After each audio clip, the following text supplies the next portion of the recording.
Assalamualaikum warahmatullahi wabarakatuh.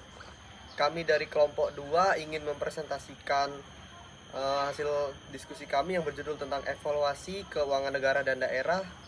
Sebelum ke penjelasan materinya, izinkan kami perkenalkan diri terlebih dahulu.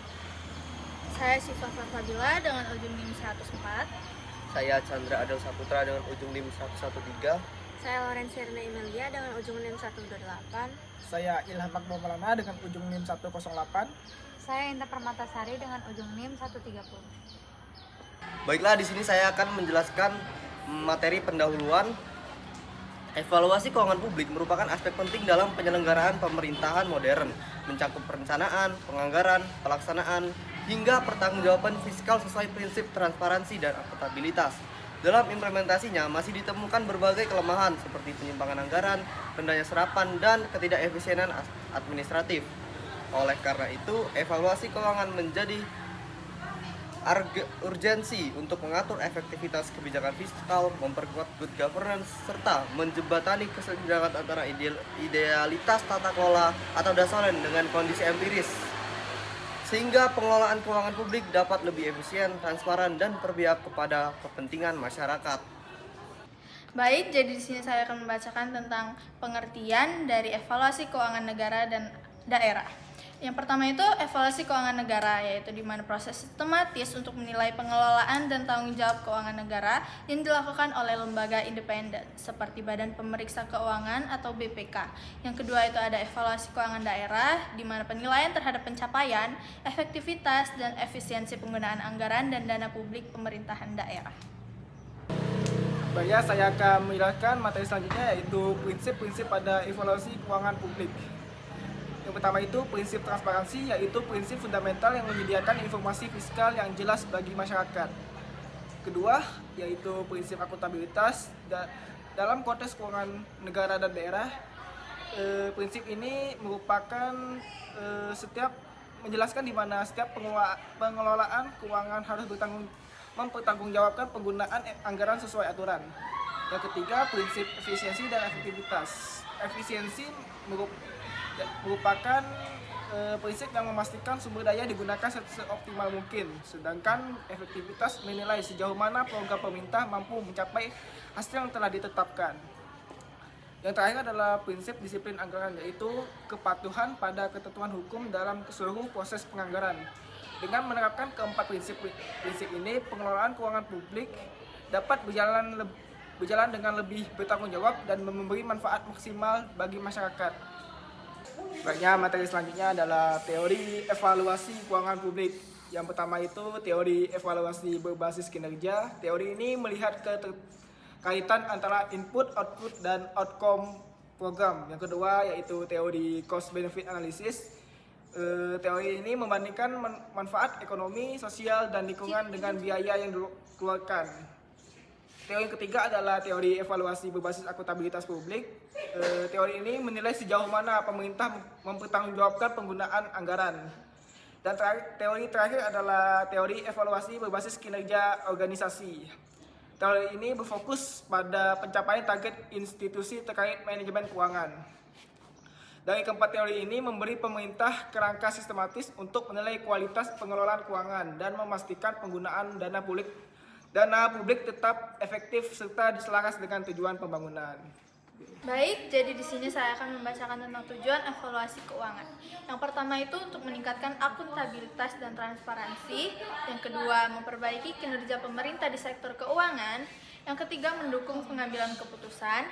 Yang keempat, menilai ketaatan dan kepatuhan. Yang kelima, mengukur efisiensi dan efektivitas. Jadi, kesimpulan dari tujuan evaluasi keuangan tersebut adalah menurut Pasal 23E Undang-Undang Dasar Negara Republik Indonesia tahun 1945, tujuan dari pengawasan keuangan adalah untuk mengidentifikasikan hal-hal yang perlu menjadi perhatian lembaga perwakilan. Adapun untuk pemerintah, pemeriksaan kinerja dimaksudkan agar kegiatan yang dibiayai dengan keuangan negara atau daerah diselenggarakan secara ekonomis dan efisien serta memenuhi sasarannya secara efektif. Selanjutnya itu evaluasi keuangan negara. Evaluasi keuangan negara dilakukan mulai dari perencanaan sampai pertanggungjawaban. Bappenas menilai apakah program kementerian sudah sesuai dengan prioritas nasional. Lalu Kementerian Keuangan memantau realisasi dan efisiensi anggaran. Di akhir, BPK melakukan audit untuk memastikan laporan keuangan pemerintah benar dan transparan. Evaluasi keuangan daerah. Untuk keuangan daerah, prosesnya juga mirip. KUA PPAS dilakukan evaluasi di Kemendagri supaya kebijakan daerah sejalan dengan nasional. Selama pelaksanaan, BPKP dan Inspektorat ikut mengawasi agar pengelolaan APBD tetap akuntabel dan tata kelola keuangan makin baik. Selanjutnya ada faktor penghambat evaluasi keuangan. Yang pertama itu kapasitas sumber daya manusia di sektor publik masih terbatas. Yang kedua, pemerintah belum memiliki mekanisme pengawasan yang kuat, baik dalam aspek perencanaan risiko maupun mitigasi penyimpangan. Ketiga, minimnya integrasi data keuangan yang menyebabkan proses evaluasi berjalan tidak optimal. Selain faktor-faktor di atas, pengaruh politik turut mempengaruhi penyusunan dan pelaksanaan anggaran. Intervensi politik kerap mempengaruhi alokasi anggaran sehingga berpotensi menurunkan objektivitas pengambilan keputusan. Selanjutnya ada upaya peningkatan evaluasi dan pengelolaan keuangan yang dibagi menjadi 5. Yang pertama itu penguatan transparansi dan digitalisasi melalui pengembangan sistem informasi. Yang kedua, peningkatan kapasitas auditor dan aparatur. Ketiga, reformasi birokrasi terus melalui pembenahan prosedur, penguatan budaya integritas, dan upaya pencegahan korupsi. Yang keempat, inovasi teknologi dengan penggunaan e-budgeting, e-planning, dan e-audit. Dan yang terakhir itu penegakan hukum terhadap penyimpangan anggaran. Jadi di sini saya akan membacakan tentang studi kasus tentang temuan Badan Pemeriksa Keuangan terhadap pemerintah Provinsi Riau pada laporan keuangan tahun 2022.